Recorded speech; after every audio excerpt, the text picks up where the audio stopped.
Des plages qui disparaissent, des maisons englouties par la mer, c'est un véritable cauchemar que vivent les populations vivant le long de la côte togolaise. De Gbetogbe à Baguida, d'Agbodrafort à Anéran, l'avancée de la mer pousse les riverains à devenir des sans-abri. Sur le 9, 10, 11 mois, un matin, à notre réveil, la mer a envahi nos concessions et détruit nos bateaux. Toutes nos activités ont été endommagées, nos maisons sont à l'eau. L'espace compris entre le lac et l'océan est en train de s'immerger. Et chaque année, nous avons estimé à peu près 9 hectares qui s'immergent annuellement.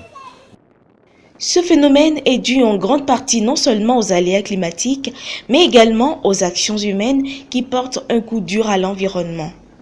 On note par exemple l'exploitation accrue du sable marin et du gravier continental.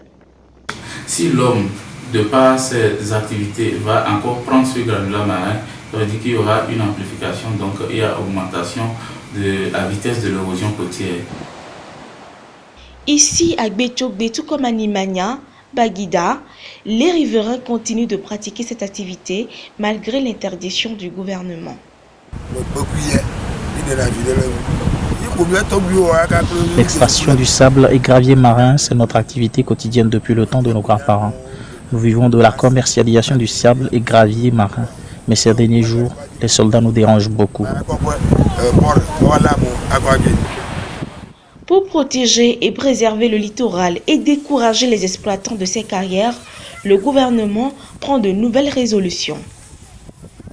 Qu'une unité d'agents de sécurité vient d'être mise sur place pour faire une surveillance et dissuader les exploitants illégaux afin que l'exploitation illégale du sable marin cesse carrément et aussi que l'exploitation du sable continental respecte le règlement qui est fait à cet effet.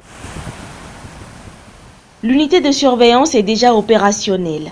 Elle est composée de gendarmes, policiers, forestiers et marins.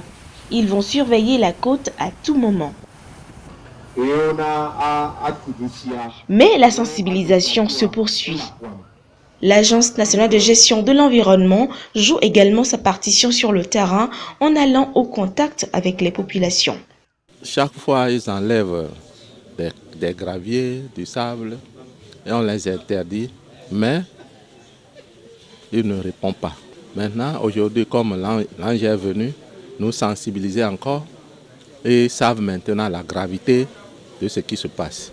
Et bientôt, ce qui va arriver. L'agence fait les évaluations environnementales pour accompagner les activités afin que ces activités n'aient pas des impacts négatifs. Et puis, l'agence fait aussi le suivi de l'environnement pour informer les populations sur les indicateurs, sur les enjeux présents. Et enfin, l'agence fait ce que nous appelons l'information environnementale. Désormais, tout exploitant saisi sera puni conformément à la loi. La population est invitée à coopérer afin d'aider le gouvernement à sauvegarder la côte et garantir un meilleur cadre de vie à tous.